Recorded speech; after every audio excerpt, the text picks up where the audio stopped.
Assalamualaikum warahmatullahi wabarakatuh. Balik lagi sama Dinda Rumi. Nah, video kali ini kita akan membuat storybook atau buku cerita. Jadi nanti konsepnya si backdrop itu bisa ganti-ganti setiap kita menekan sebuah panah. Nah, di sini saya akan menggunakan dua sprite ya teman-teman. Ini sprite yang pertama dan ini sprite yang kedua. Untuk backdrop, di sini saya ada 3 backdrop. Jadi pertama-tama teman-teman bisa pencet dulu stage, terus dilihat di backdrop. Nah, ini ya backdrop yang pertama, backdrop yang kedua, dan backdrop yang ketiga. Untuk cara menambah backdrop sendiri itu, teman-teman tinggal klik aja yang ini. Nah, terus pilih aja backdropnya mau yang mana, misalkan yang ini. Nah, sudah langsung ditambah. Nah, kan namanya storybook, pasti ada ceritanya. Untuk menambahkan ceritanya tuh teman-teman tinggal klik ini aja, teks, terus teman-teman bisa tulis apa aja yang mau diceritain. Nah, karena saya sudah membuat, jadi yang ini kita hapus aja. Nah, ini ya. Kita bakalan langsung ke codingnya aja. Sebelum itu saya akan menjelaskan, saya tuh pengennya si sprite yang ini, sprite yang cowok ini nanti munculnya pas di backdrop yang ketiga aja. Nah, gimana caranya? Nah, kita akan melakukan pencodingan. Seperti biasa ya, dipilih dulu orangnya. Nah, kalau udah dipilih orangnya kayak gini, teman-teman bisa ke event, terus ambil when flag click, terus kita pakai control yang forever. Nah, habis itu kita masukkan kondisi kayak if else. Di sini di dalam if kita bakalan masukin operator yang berbunyi not. Jadi kalau misalkan keadaannya nggak sesuai sama apa yang di dalam not ini, si perintah yang ini, si nanti ini, yang ini nggak akan ditampilkan lagi, nggak akan ditampilkan. Terus setelah kita ke not, kita bakalan cari backdrop. Nah, ini dia backdrop. Oh, maaf. Sebelumnya itu kita tambahin dulu operator yang. Nah, ini ya. Jadi kan ada lingkarannya nih di tengah, kita bisa kasih backdrop yang tadi.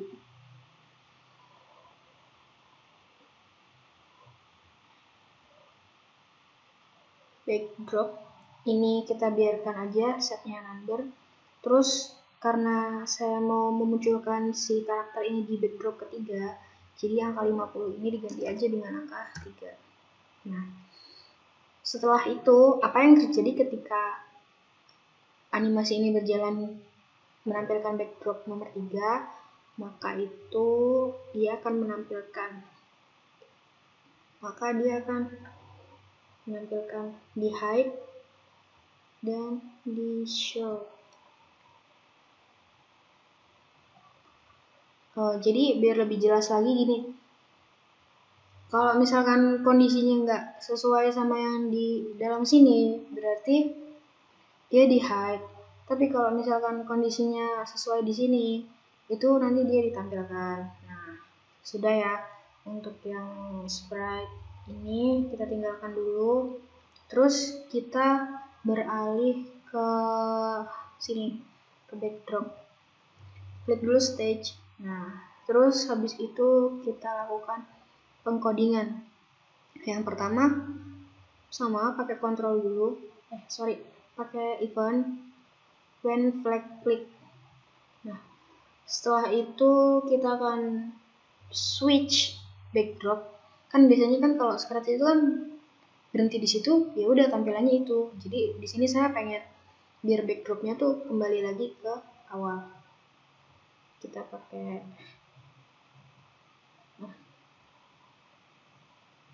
ini pakai switch backdrop to.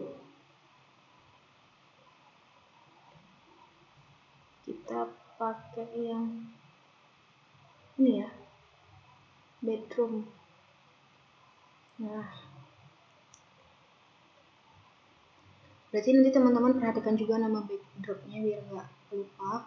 Terus di sini saya akan pakai sebuah kontrol forever. Kemudian di dalam forever ini kita akan pakai if. Nah, kita pakai di sini if-nya 2 kali. Nah, terus di sini kita isi dengan suatu keadaan. Pakainya itu sensing. Di sini saya akan pakai keyboard aja. Terus space-nya itu diganti dengan right arrow. Terus yang satunya lagi sama, tapi ini diganti yang left arrow. Nah, jadi ketika panah ke kanan dipencet, maka kondisi yang akan ditaruh di sini akan terjadi. Ketika panah yang kiri dipencet, nanti kondisi yang ada di sini akan terjadi.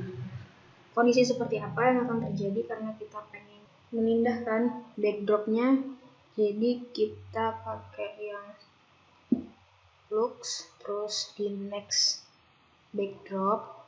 Tapi sebelum itu, biar kode ini berjalan sesuai rencana, kita pakai wait until. Nah,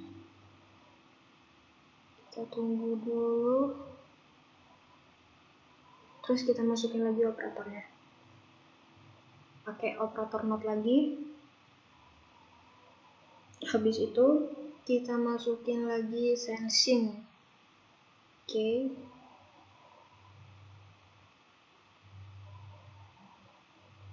Di sini kita ganti right juga.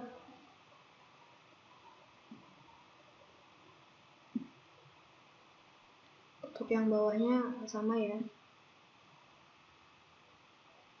Kita kasih wait until. Terus kita masukin operator not. Terus kita masukin sensing. Oke. Terus di sini diganti left. Terus kita ke loop switch backdrop to. Untuk ini kita kasih operator dulu. Jadi operatornya itu yang minus. Karena kalau kita pencet panah ke kiri kan pengennya backdropnya itu kembali. Nah, terus yang ini kita isi sama backdrop number 8.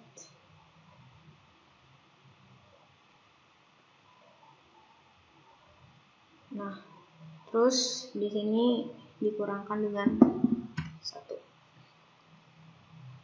Nah, udah, programnya itu cukup ini aja dan coba kita jalanin ya.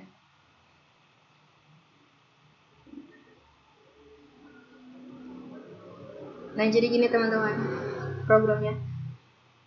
Yang pertama itu berkisah seperti ini. Hannah adalah siswa yang suka sekali bermain basket dimanapun dia berada.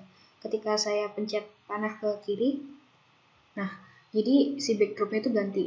Terus ceritanya berlanjut. Bahkan ketika hari sedang hujan, dia tetap berlatih seorang diri karena dia memiliki impian untuk bermain basket di kejuaraan. Nah, ketika saya klik lagi panah yang ke kanan, nah jadi ganti lagi backdropnya. Terus si sprite nomor 2 itu bakalan muncul karena kita tadi sudah menempatkan coding yang tadi. Terus ceritanya tuh berakhir kayak gini. Suatu hari usahanya berbuah manis. Dia benar-benar bisa bermain basket dalam sebuah kejuaraan. Apa yang terjadi ketika kita menekan lagi panah ke kanan? Nah, dia bakalan balik lagi ke backdrop yang pertama dan sprite yang kedua bakalan hilang. Gitu. Begitupun kalau kita pencet yang ke kiri berarti, nah balik lagi ya kayak gini. Ini saya pencet panah ke kiri lagi. Nah, ini ya, jadi bisa bolak-balik pencetnya. Terus kita coba stop. Nah, ini kan backdropnya di backdrop yang terakhir. Coba kalau kita pencet select lagi. Nah, dia jadi backdrop yang pertama tadi kan. Jadi itu fungsinya dari suite backdrop tuh bedroom. Wah, tergantung sama nama backdrop kalian ya teman-teman. Mungkin cukup di sini penjelasan yang bisa saya sampaikan. Kurang dan lebihnya mohon maaf. Wabillahi taufiq wal hidayah. Wassalamualaikum warahmatullahi wabarakatuh.